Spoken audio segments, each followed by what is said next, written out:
یہ ایک نوجوان آدمی کی کہانی ہے جو کسی فیکٹری میں کام کرتا تھا۔ اس کا جو استاد تھا وہ فیکٹری میں وہ ایک بوڑھا سا آدمی تھا۔ اس نے اسے نصیحت کی کہ فیکٹری میں کام کرتے ہوئے بولنا کم اور کام زیادہ کرنا، اور فیکٹری میں جو کام بھی ہو رہا ہے وہ سیکھنے کی کوشش کرتے رہنا، اپنی سکلز کو ہر وقت امپروو کرنے کی کوشش کرتے رہنا۔ کچھ سالوں کے بعد وہ بوڑھا آدمی ریٹائرڈ ہو گیا اور وہ نوجوان اس کی جگہ پر ٹیکنیشین بن گیا۔ وہ پوری محنت اور ایمانداری سے اپنا کام کرتا تھا، جیسا کہ اس کے استاد نے اسے سکھایا تھا۔ وہ اکثر اپنے استاد کو ملنے کے لیے بھی جایا کرتا تھا۔ ایک دن وہ ملنے کے لیے گیا تو بوڑھے آدمی کو وہ تھوڑا سا اداس اور دکھی لگا۔ بوڑھے آدمی نے پوچھا کہ بیٹا کیا بات ہے، کوئی پرابلم ہوئی ہے، کوئی مسئلہ ہے تو بتاؤ، شاید میں تمہاری میں کوئی مدد کر سکوں۔ نوجوان نے ایک ٹھنڈی سانس لی اور بولا، اتنے سالوں سے میں آپ کی ہدایت کے مطابق پوری محنت اور ایمانداری سے اپنا کام کر رہا ہوں۔ میں نے کام کے سلسلے میں کبھی کوتاہی نہیں کی، لیکن میں دیکھتا ہوں کہ کمپنی نے ابھی تک مجھے پروموٹ نہیں کیا، جبکہ میرے بعد آنے والے لڑکے جو کام کے حوالے سے کسی طرح بھی میرے مقابلے پر نہیں، وہ مجھ سے آگے نکل گئے۔ ان کے پاس نہ ہی میرے جتنا تجربہ ہے اور نہ ہی میری جیسی صلاحیتیں اور سکلز ہیں، لیکن کمپنی نے انہیں پروموٹ کر دیا، اور میں جس نے فیکٹری کا سارا کام سنبھالا ہوا ہے میں وہیں کا وہیں ہوں، اور یہ بات مجھے دکھ دیتی ہے۔ بوڑھا آدمی تھوڑی دیر سوچتا رہا اور پھر پوچھا، کیا تمہیں پورا یقین ہے کہ فیکٹری کا تمہارے بنا گزارا نہیں چل سکتا؟ سارا کام تم نے ہی سنبھالا ہوا ہے؟ نوجوان نے کہا، جی ہاں بالکل، میں ایک دن فیکٹری نہ جاؤں تو سارا کام ڈسٹرب ہو جائے گا۔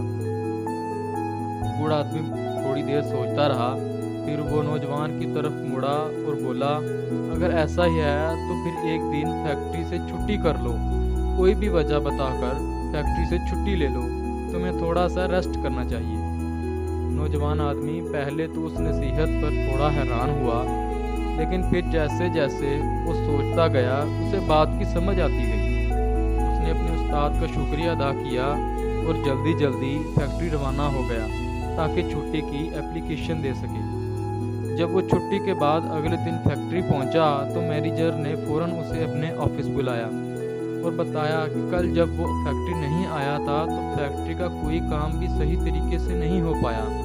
جو کام وہ بڑی آسانی سے کر لیا کرتا تھا، دوسرے لوگوں کو وہ کام کرنے میں بڑی مشکلات کا سامنا کرنا پڑا، اور انہیں سمجھ نہیں آ رہی تھی کہ اس مسئلے کو کیسے حل کریں۔ تمہاری غیر موجودگی میں کمپنی کو صحیح معنوں میں تمہاری اہمیت کا اندازہ ہوا۔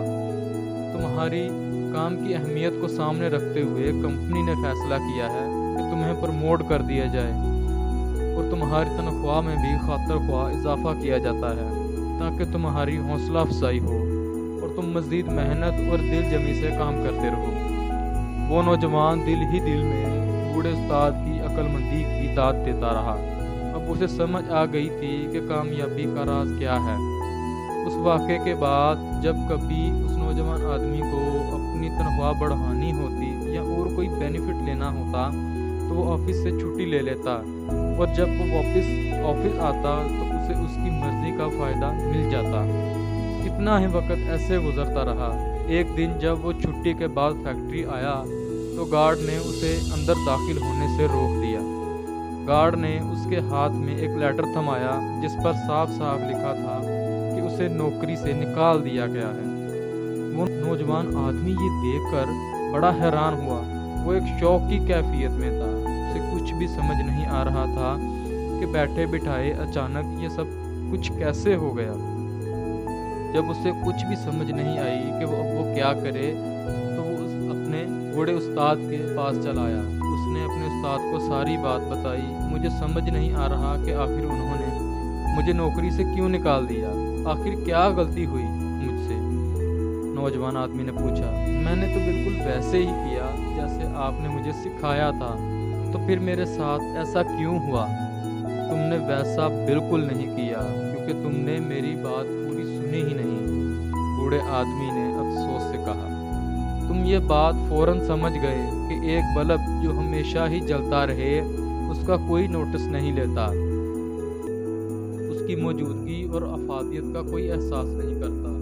لوگ تب ہی اس کی اہمیت کو سمجھتے ہیں جب ایک دن وہ بلب جلنا بند ہو جاتا ہے۔ تمہیں یہ بات اتنی اچھی لگی، اتنی سمجھ آئی کہ تم نے اس کو اپلائی کرنے کی جلدی بڑھ گئی اور تم فوراً ہی چلے گئے اور میری پوری بات نہیں سنی۔ میری بات کا دوسرا حصہ سننے سے پہلے ہی تم چلے گئے۔ بات کا دوسرا حصہ؟ نوجوان نے حیرانی سے پوچھا۔ اسے اب لگنے لگا تھا کہ واقعی اس سے کوئی بہت بڑی غلطی ہو گئی ہے۔ مہربانی کر کے مجھے بتائیں کہ دوسرا حصہ کیا ہے؟ نوجوان آدمی نے پوچھا۔ بوڑھے آدمی نے کہا کہ دوسرا حصہ پہلے حصے کی نسبت زیادہ اہم ہے۔ اگر کسی کو لگنے لگے کہ یہ بلب بار بار بند ہو جاتا ہے، یہ ریلائبل نہیں ہے، تو پھر وہ بلب بدل دیا جاتا ہے، اس کی جگہ پر نیا بلب لگا دیا جاتا ہے۔ بوڑھے آدمی نے آہستہ آواز میں جواب دیا۔ دوستو، اس کہانی کا پہلا سبق یہ ہے کہ ہم بہت سی چیزوں کو، بہت سے لوگوں کو، بہت سے رشتوں کو جو ہمیشہ ہمارے لیے ہر وقت موجود ہوتے ہیں، فور گرانٹیڈ لے رہے ہوتے ہیں۔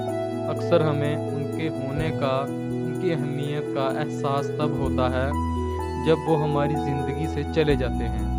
اس لیے کسی ایسے دن کا انتظار کرنے کی بجائے اس سے پہلے ہی ان کی قدر کریں۔ اور دوسرا یہ کہ اگر آپ کسی کے لیے ہر وقت ہی اویلیبل ہوں تو آپ کی اہمیت نہیں رہتی۔ لوگوں کو اپنی اہمیت کا احساس دلانے کے لیے بعض دفعہ تھوڑی سی دوری بھی اختیار کرنی چاہیے، لیکن ہمیں اتنا دور ہرگز نہیں جانا چاہیے کہ لوگ ہمارے بغیر ہی جینا سیکھ جائیں، ہمارے بغیر ہی رہنے کے عادی ہو جائیں۔